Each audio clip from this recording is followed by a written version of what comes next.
నమస్తే. Welcome to Sakshi education. This is Ram. TGPSC నుంచి one time registration సంబంధించినటువంటి ఒక కీలకమైనటువంటి అప్డేట్ అనమాట. సో, ఈ ఓటీఆర్ అనేది ఎవరు రిజిస్ట్రేషన్ చేసుకోవాలి? అదేవిధంగా ఆల్రెడీ అప్లై చేసుకున్నటువంటి వాళ్ళు అంటే ఆల్రెడీ ఓటీఆర్ ఉన్నటువంటి అభ్యర్థులు ఎవరైతే ఉంటారో వారు ప్రస్తుతం చేయవలసినటువంటి పనులేంటిది?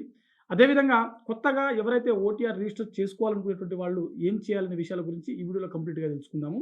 సో, ప్రస్తుతం మనకు Telangana state public service commission నుంచి విడుదలైనటువంటి ఈ తాజా సమాచారం ప్రకారము దాదాపుగా 31,56,000 మంది మనకు ఓటీఆర్ అనేది గతంలో రిజిస్ట్రేషన్ చేసుకోవడం జరిగింది. వన్ టైమ్ రిజిస్ట్రేషన్ అనమాట. సో, స్టేట్ వారీగా మనకు అంటే అటు నాన్ లోకల్ వాళ్ళు కూడా కొంతమంది ఉన్నారు.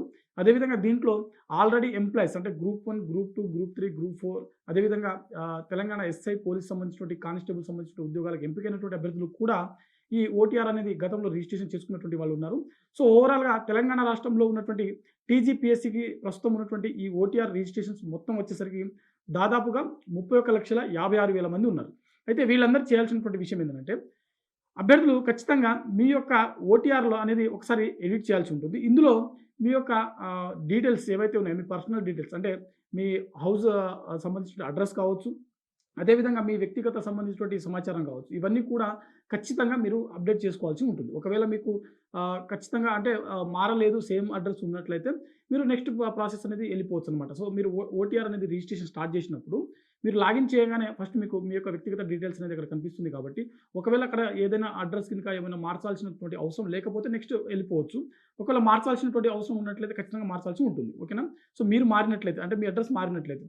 అదేవిధంగా విద్యా అర్హతలు గతంలో ఇప్పుడు ఫర్ ఎగ్జాంపుల్ ఒక స్టూడెంట్ గతంలో డిగ్రీ వరకు ఉన్నటువంటి వాళ్ళ యొక్క విద్యా అర్హతలు ఏవైతే ఉన్నాయో అవి మాత్రమే అప్డేట్ చేశారనుకోండి. ప్రస్తుతం వారు పీజీ గాని లేకుంటే ఎంఎస్సీ గాని లేకుంటే బీఎడ్ గాని ఇట్లాంటి ఏమైనా ఎక్స్‌ట్రా ఏమైనా క్వాలిఫికేషన్స్ ఉన్నట్లయితే పీహెచ్‌డీ చేసినటువంటి అభ్యర్థులు కూడా ఒకవేళ ఎక్స్‌ట్రా క్వాలిఫికేషన్స్ ఉన్నట్లయితే వాటిని ఇప్పుడు మీరు యాడ్ చేసుకోవచ్చు. అంటే దీనివల్ల మీకు ఉపయోగం ఏంటంటే పీజీ సంబంధించినటువంటి పీజీ అర్హతతోటి ఉన్నటువంటి కొన్ని పోస్టులు ఉంటాయి. ఫర్ ఎగ్జాంపుల్ మనకు జూనియర్ లెక్చరర్ కావచ్చు, అదేవిధంగా డిగ్రీ లెక్చరర్ కావచ్చు. ఇలాంటి పోస్టులకు సంబంధించినటువంటి హైయర్ ఎడ్యుకేషన్స్ కంపల్సరీ ఉండాల్సి ఉంటుంది కాబట్టి వాటికి సంబంధించినటువంటి విద్యా అర్హతలు ఇక్కడ మీరు ఖచ్చితంగా యాడ్ చేయాల్సి ఉంటుంది. సో, గతంలో ఎవరైనా డిగ్రీలు, పీజీలు చేసినటువంటి అభ్యర్థులు ఇప్పుడు గనుక మీరు హైయర్ ఎడ్యుకేషన్ ఏమైనా పొందినట్లయితే కంపల్సరీ అది అప్డేట్ చేసుకోండి. దాంతో పాటుగా ఫోటోగ్రాఫ్ అంటే అభ్యర్థులు మీరు గతంలో ఓటీఆర్ రిజిస్ట్రేషన్ చేసుకున్నప్పుడు ఏదైనా ఓల్డ్ ఫోటో ఉన్నట్లయితే ప్రస్తుతం లాస్ట్ 3 మంత్స్ లోపల మీరు దిగినటువంటి ఒక ఫ్రెష్ ఫోటోగ్రాఫ్ ఏదైతే ఉందో ఆ పాస్‌పోర్ట్ అనేది అప్‌లోడ్ చేయాల్సి ఉంటుంది. సో, దాంట్లో ఆల్రెడీ టీజీపీఎస్సీ చాలా స్పష్టంగా మెన్షన్ చేసింది. రీసెంట్ ఫోటో ఏదైతే ఉందో అది మాత్రమే అప్డేట్ చేయాల్సి ఉంటుందని చెప్పి ఇక్కడ చాలా స్పష్టంగా మెన్షన్ చేయడం జరిగింది. అదేవిధంగా అవసరమైనటువంటి సర్టిఫికేట్స్ ఇప్పుడు మనం ఇందాక చెప్పుకున్నాము. హైయర్ ఎడ్యుకేషన్ సంబంధించినటువంటి సర్టిఫికేట్స్ ఏమైనా ఉన్నట్లయితే వాటికి సంబంధించినటువంటి మెమోస్, స్కూల్ డీటెయిల్స్ అంటే కాలేజ్ డీటెయిల్స్, యూనివర్సిటీ డీటెయిల్స్ అవన్నీ కూడా మీరు ఇక్కడ అప్డేట్ చేయాల్సి ఉంటుంది. వాటితో పాటుగా వాటికి సంబంధించిన సర్టిఫికేట్స్, మెమోస్ ఏవైతే ఉన్నాయో ప్రొవిజనల్ కావచ్చు, ఇతర సంబంధించినటువంటి మెమోస్ ఏవైతే ఉన్నాయో అవన్నీ కూడా ఇక్కడ అప్‌లోడ్ చేయాల్సి ఉంటుంది.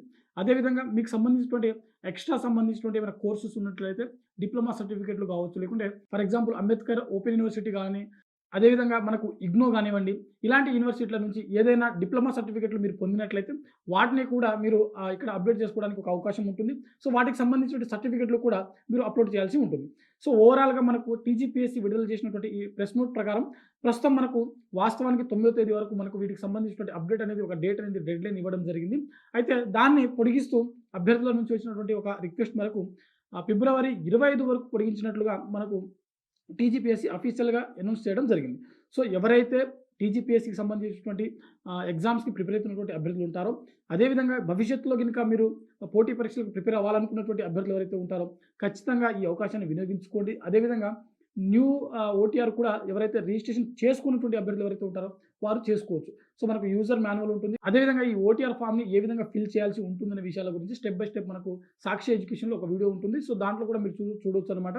సో, ఇది మనకు టీజీపీఎస్సీ నుంచి విడుదలైనటువంటి ఓటీఆర్ సంబంధించినటువంటి ఒక కంప్లీట్ డీటెయిల్స్ అనమాట. సో, మాక్సిమం మీకు తెలిసినటువంటి వాళ్ళు మీ రిలేటివ్స్ కావచ్చు, మీ ఫ్యామిలీ మెంబర్స్ కావచ్చు, మీ ఫ్రెండ్స్ కావచ్చు ఎవరైనా సరే పోటీ పరీక్షలకు ప్రిపేర్ అవుతున్నటువంటి అభ్యర్థులకు ఒకసారి గుర్తు చేసేటువంటి ప్రయత్నం చేయండి. సో, ఇది ఇవాల్టి వీడియో. మరిన్ని జాబ్ అప్డేట్స్ కోసం చూస్తూనే ఉండండి Sakshi education. Thanks for watching. Thank you all.